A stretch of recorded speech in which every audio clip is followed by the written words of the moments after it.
Сюда. На коліно, будь ласка. Добре. This helmet camera footage, shot in the Luhansk region, shows an American volunteer in Ukraine taking several Russian fighters prisoner. Speaking of mix of broken Ukrainian and Russian, he urges them to surrender. Я не буду стріляти.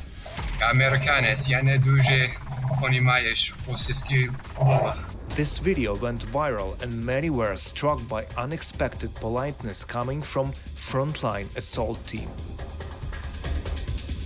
I mean, guys, I'm not going to be that surprised here. Personally, I do think that if you're in a scenario like this, guys, you're fighting for things that I would say the leaders specifically are basically mandating you to fight for. The person here who is volunteering, he may not specifically have the same overall feeling as this here, but he's here because he wants to help solve a problem. Let's just say this here.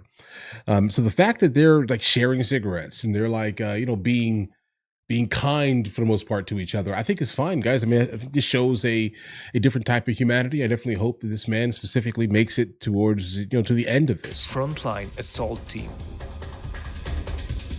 All right.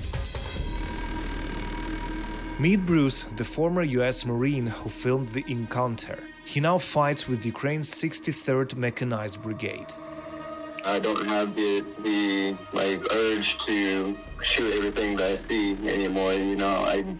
This war has caused enough suffering to where if I can alleviate it in any place that I can, then I will do that, whether it be for people on my side or people on their side. Bruce spoke to RFRL while recovering from shrapnel wounds, speaking through the muffled audio of a captured Russian soldier's phone he was using after his own cell phone was destroyed. He arrived in Ukraine in the spring of 2025 and joined a unit of foreign volunteers. I felt like after the Marine Corps, I had too much time on my hands, whether it be after work, I'm just sitting on my phone and I'm looking around, watching the news and seeing bad things happen in the world around me, and instead of just being angry about it and ranting about it, I could come here and actually do something.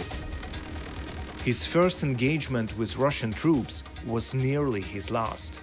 They had come up to my position and snuck right up to it and threw in 2 grenades right into this small little room. Thank God we had a sandbag up, but I ended up perforating my eardrum and probably giving us some pretty solid concussions. But I immediately picked up my rifle and started engaging. That was the first time I had contact here in Ukraine and the first time I had contact ever in the military. Despite the close call, Bruce stayed on the front lines. After months in trenches, he volunteered for assault missions, some of the most dangerous tasks in the war. The front is a horrifying place. Of course it is, bro. There's a lot of Russian bodies out here, and it's kind of eerie. It feels like the apocalypse. It feels like a zombie movie or something. Покажи руки! Bruce hopes the viral footage might reach Russian fighters holding frontline positions. I want them to know that they can surrender, so I don't get killed going inside and storming their position. I don't lose friends going inside, storming their position. In a war defined by drones, trenches, and relentless violence, Bruce hopes a moment of unexpected humanity might save lives, even those of his enemies. I mean, listen, bro, I love the idea that people can actually stop the concept of like shooting at each other. It's a great idea, actually. I'm not someone who would be considered probably a war hawk by any means here. And also, I generally don't on a regular basis do not see footage of the actual front. So for example, it's pretty easy to kind of disassociate things, right, by not actually seeing what's actually happening and kind of just becoming cold and kind of just bouncing back to my overall stance of, I don't want to give Ukraine money, right? But just understand this here. Seeing it kind of changes a little bit for me, right? Because it becomes real, I would say, right? I'm not saying it wasn't real, not saying that there has not been many people that have already lost their existence kind of to this here.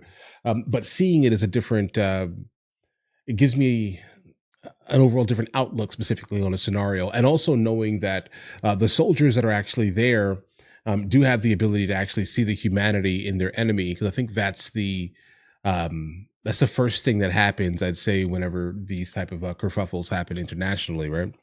in order to make it so you can actually go out and do all these acts, let's say, you have to in fact dehumanize the person you're actually trying to shoot at, right?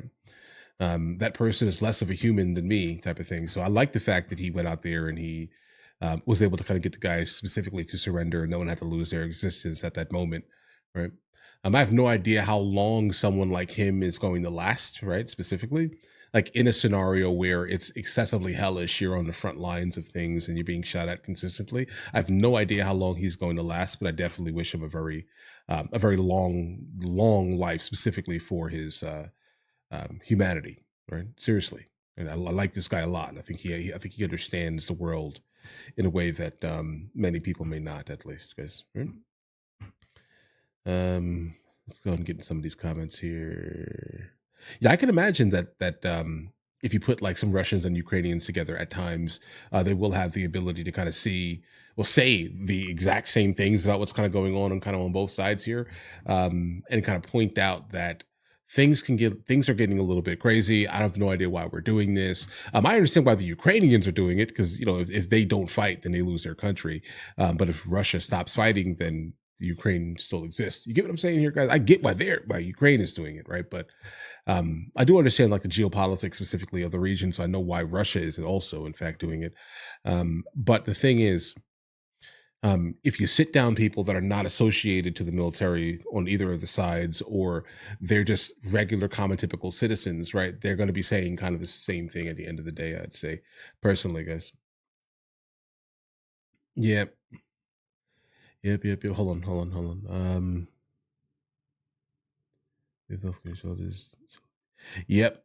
I've seen the North Korean soldiers basically being thrown into the mixture here, which would make all the sense in the world, because I mean you're talking about allies. The next thing we're probably going to see is Iranian or Chinese soldiers, guys, by default, because again, Russia needs their allies specifically to kind of take this, because they are losing a lot of their like native born citizens, guys. They are. Let's see. Hold on. What's next?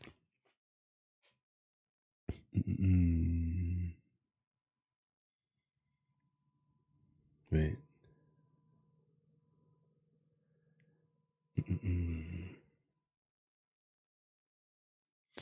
Zelensky and Putin. It's interesting, right? I mean, obviously, I think we kind of all know who Putin is. Ex KGB, ex, right? That's interesting. Okay, it's interesting. So he is going to be exactly who he is, pretty much consistently. I definitely wouldn't say Zelensky is anything like Putin, at least externally, what it looks like on the outside. But he is definitely also very much so a hothead. The way he came to the White House and the way he spoke to Americans is interesting. All right, I didn't appreciate that at all. You don't come into my house and talk crazy, bro. He sure did. He sure did, while begging for money. So that's kind of my issue with Zelensky. Nothing against the people, obviously. It's just that generally the leaders are somewhat troubling. Right? Wait, Armenia. Yeah, as a matter of fact, bro, I have a super old friend. She's a doctor in Armenia. We've been friends for over a decade, and you are right. You are in fact right. You are definitely right. She had pointed out the fact, guys, do you want to watch movies with me? I never actually thought to like promote it over here, guys. But if you guys do want to watch it, guys, we have hundreds of movies, and I mean hundreds of movies that we've reacted to. You guys can come watch them with me if you want to, along with many TV shows. Currently, we're working on the show Dexter, along with Vikings, and we have a lot of series that are already completed. But if you guys do want to watch it with me, the link is in the description. Everything's available at the second tier. But of course, if that's not your thing, guys, don't worry. Right? Listen, like and subscribe.